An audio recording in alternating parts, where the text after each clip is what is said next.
Are we good? Whenever we're ready.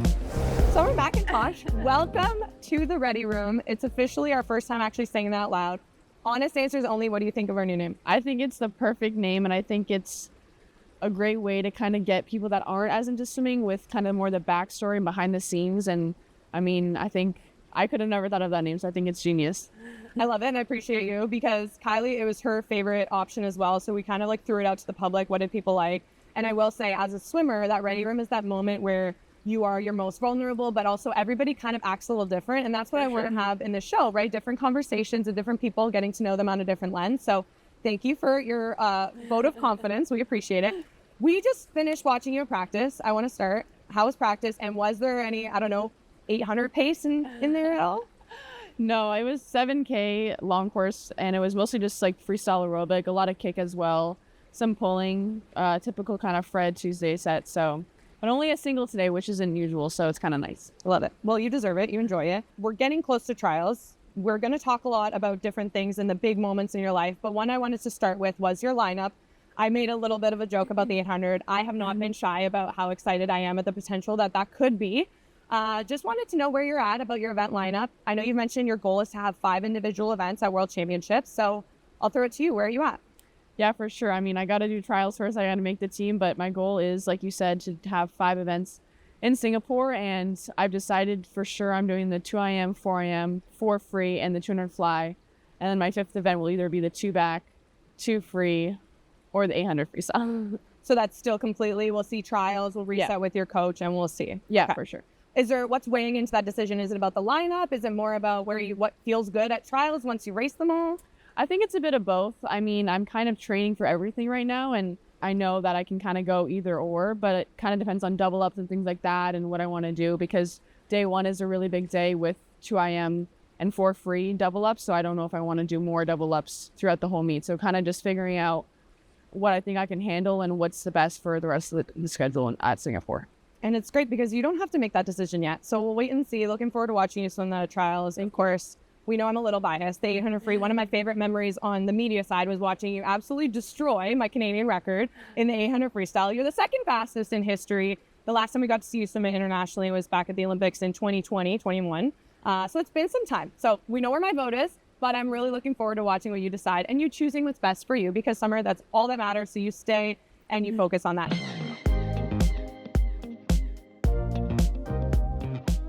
I wanted to talk a bit about training environments, because you've made some changes and you've been pretty open about, this being a year of trying new things. It's the post-Olympic year. You have a chance to make a change. You've been swimming with Fred. Things are going pretty well. Where are you at with things in Antibes, and what's been keeping you there? Yes, I mean, Fred is absolutely incredible. I did my first big training block with him back in January up at altitude in Font-Romeu, and then I decided to go back because I was already in Europe for a sponsor event, and then I was in Antibes for a few weeks, and I just, being back in that culture, being with Fred, it's just absolutely incredible. And I know I have my best training with him, and he gives me so much confidence, and I know his program, I can trust it wholeheartedly. So that really kind of kept pulling me back into there, and I ended up going back up to altitude again with him just recently. So that was absolutely incredible as well. But I mean, Fred's absolutely amazing, and the setup there is absolutely incredible, and I've been able to kind of get out of my comfort zone training-wise. That was my goal this year. So I'll be sticking with him from now until Singapore, and he'll be on deck at Singapore, and he's coming to trials as well. So that's really exciting. Amazing. Well, that was going to be one of my questions, that out of your comfort zone, because we kind of forget sometimes you're only 18. You've lived 12 lives in this sport, I feel. Between the pandemic when you were first trying to make the team and then developing into your first Olympics. You went into your first Olympics, made some finals you weren't even expected to do as well, and then all of a sudden you leave with 3 Olympic golds after the last games. So you've grown so much, but I do feel like you're now running towards some things that may have been really outside or potentially fearful for you. But now, what gives you the confidence to kind of take that leap of faith and trust in a new coach and a new program? Well, I think since I started swimming, I've kind of always had to switch coaches pretty quickly, and kind of for many different reasons, some out of my control completely. But knowing that I have the skills to be able to collaborate really well and blend with a new program really, really fast, I think no matter what, I can kind of handle. So making this kind of more of a, not a last minute change, but a more recent change and pretty close heading into the Worlds, I know that I can handle it. And I think I know for sure it's 100% the best decision for the lineup, and I know it's the training I need for Singapore. So I'm really, really excited, and Fred's been absolutely incredible throughout the whole transition and things like that. So yeah, it's been awesome. So after trials, are you going to make your way back to France then and spend a couple months training there before Worlds? That's the plan. Yes. Well, I got to go to Montreal first for an F1 race, and then I'll go back to Antibes. We talk a lot about this year, Singapore coming up. We want to focus on it, but you've made some, conversations stirred up over the last couple months. You sat down with our very own Devin Haru back in February and mentioned that you were looking for a new home base for next year. Things seem to be working well with Fred. Is that something that you would think about in the future, or are we moving on to the next chapter? And where did you land with your decision on Texas? Yes, so I'm 100% still going to Texas, and Fred's completely aware of that. He knew that from the start, that this would be from now until Singapore, I'm fully with him, but there's no way that I'm not going to Texas after that. So I'm fully 100% going to Texas in the fall, really, really late August. And yeah, Bob's been absolutely incredible with that transition and that whole process as well. So yeah, there's a lot going on. I mean, it seems like a lot of coaching changes and things like that, but I know it's what's best for me, and everyone's kind of working together and being collaborative. So that's really important. So it's really important to have an amazing support system to be able to achieve all of this with not only my family, but my coaches and everyone involved. And of course, even Ryan too, being back here in Toronto a week before trials, he's been absolutely incredible as well. I've been doing Fred's practices, but he's been, taking me through them and always welcoming me in. So it's been absolutely amazing. It really is a team sport, and there are so many different factors that go into a decision. I want to talk to you about Bob because, he's coached the GOAT of the sport, the greatest of all time, Michael Phelps. And then he's currently coaching one of the greatest in the pool at the moment, at least on the men's side, Leon Marchand, swims some similar events that you do. It's not lost on me that you're kind of making a statement. You want to be the best. You are striving for more. I know you mentioned in your interview a few months ago that win at all costs mentality.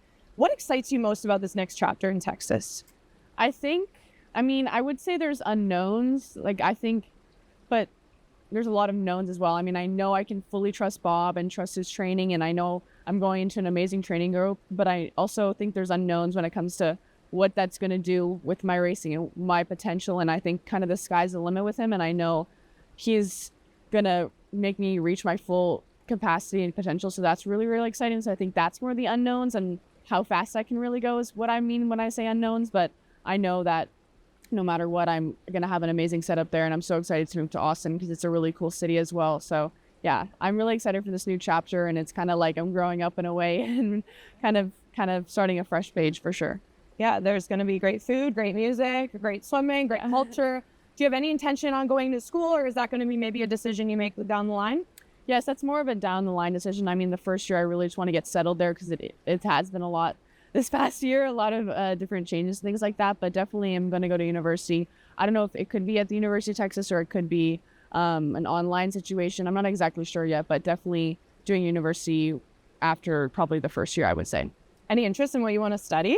I have absolutely no idea. I have not thought that far ahead yet. That's just where my curiosity goes. Yeah. I can't wait to see what I'm very excited for next chapter, Summer McIntosh, but then I always look down the line and I'm like, how cool would it be to watch your career flourish in so many different ways? We will wait for those kind of decisions. Sure. You have a lot of time. I have to remind myself too, because I feel like we've been chatting about you forever.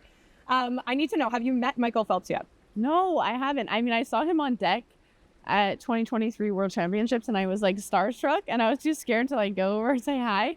But no, I haven't met him yet. But I mean, I remember I was watching US trials last year, and he mentioned me during a race or something, and I freaked out. So when I get to meet him, that would be absolutely incredible. And are you going to tell him you have a cat named after him? Oh, 100%. 100%. I need him to be aware of that because I think it's so cool. And it's a reminder that you are, you started as just the average person as well. And so many people look up to you and idolize you, as they should. You're one of the greatest swimmers of all time. And I hope you're on that stand and pedestal now. But it is really cool to see you. That was someone you really looked up to. So really fun to know. I'm excited to watch you guys train together. I want to talk about Singapore very briefly before we move on. Erin Titmus out of the equation this year because she's chosen to kind of take Worlds at the back burner. There is a Katie Ledecky that's swimming better than ever, a phenom in UZD that's only 12 years old, doing really well right now. Do you kind of allow that to affect you, or is that just noise? We set it aside. We don't focus on that. We don't think about it, and we focus on what you can control. I mean, I think it's a bit of both. I think it's always good to be aware of what's going on in the swimming world. And I think it's really important to know that the swimming world's going to keep getting faster and faster and faster. So wanting to raise your game, and it can give you an extra little bit of motivation. But at the end of the day, I can only control how fast I swim and how hard I train and all the things I do right in and out of the pool. So that's really what I'm focused on day to day. But when I need the extra motivation, it's cool to kind of get inspired and extra pumped up when I see really, really fast times being put down by others. And I think we have to remember, you're only human, right? So it's natural to feel different emotions as different things go, but you are set in your ways of knowing what works well for Summer, and that's what really inspires me. What does success look like for you in Singapore? Definitely want to do 5 events. And I mean, my goal is always to win. So I would say 5 golds, but I think if that's my full potential, that's my full potential. But I mean, that's what I'm training for as of now. I end every episode with a quick rapid fire, a no cap question. You're a Gen Z, so you know what no cap is.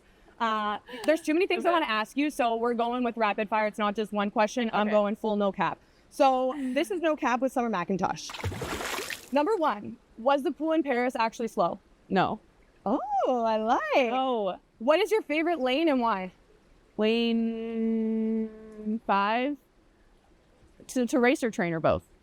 You can answer two. Okay, I would say it's the same. I would say no, race 4 because it's the your top seed, and then to train 5. I don't know why, I just like it. I love it. Mine is 2, and I don't know why either. Yeah. I just love lane 2. Okay, the best Drake song to listen to pre-race. Okay, I have designated songs depending on the event, but I would say Trophies by Drake just because I always listen to that before 2 Fly. And what song were you listening to when you broke your first world record? Do you remember? Oof. I think Headlines by Drake. Reality TV you're currently obsessing over. Keeping Up with the Kardashians, always, I love that so much. every time. I love what you did with Molly Carlson and Red Bull. I want to know what or who would be your dream collab. She was my dream collab, honestly. She was so cool to me in person, and she was teaching me dives, and I was like, how do you dive off the 20 meter? It was absolutely incredible. So it was really cool to meet her, and she's so sweet. So that was probably, I would say, my dream collab. And she said she wanted to get you off the high dive. Any chance in Singapore? She wants to walk me up there, but I don't even think I could do that, honestly. I'm way too scared as well. Okay, your most used Gen Z slang word. Bruh or bro. I say bro to everyone. It's a really bad habit. And you said you're going to F1. So who's your favorite F1 driver? That's a good one. I mean, of course I have to support Red Bull, so I'd probably say Max. And lastly, Riley, Duke, or Mikey, who's your favorite cat? Okay, I love them all for different reasons because they're like my children, but Mikey for sure. Mikey, and I can't wait till... He's the ginger one. He's the really big one. Okay, I can't wait till Michael meets Mikey and the two of them can have their own little party. That's a dream. Before I let you go, I wanted to know if you could sign something for me. Summer, do you mind signing? Oh, I vividly remember this. Oh my God. I was like, no way. I got a picture with her. Oh my God. So this is Summer at 2016 trials. I think you were 9? Yeah. 8 or 9 at the time. And this is feels like yesterday. And it was in this very facility. I had just made the Olympics. Yeah, and that room right there. And you were visiting in the VIP booth with your mom. Little did we know how far your career would take you and continues to take you. That so is wild. Thank you for letting me be a part of your journey, following along in your journey. And we're rooting for you. And we really appreciate all you've done for the sport. Aw, thank you. I love this. Hi guys, it's Summer McIntosh and you're watching The Ready Room.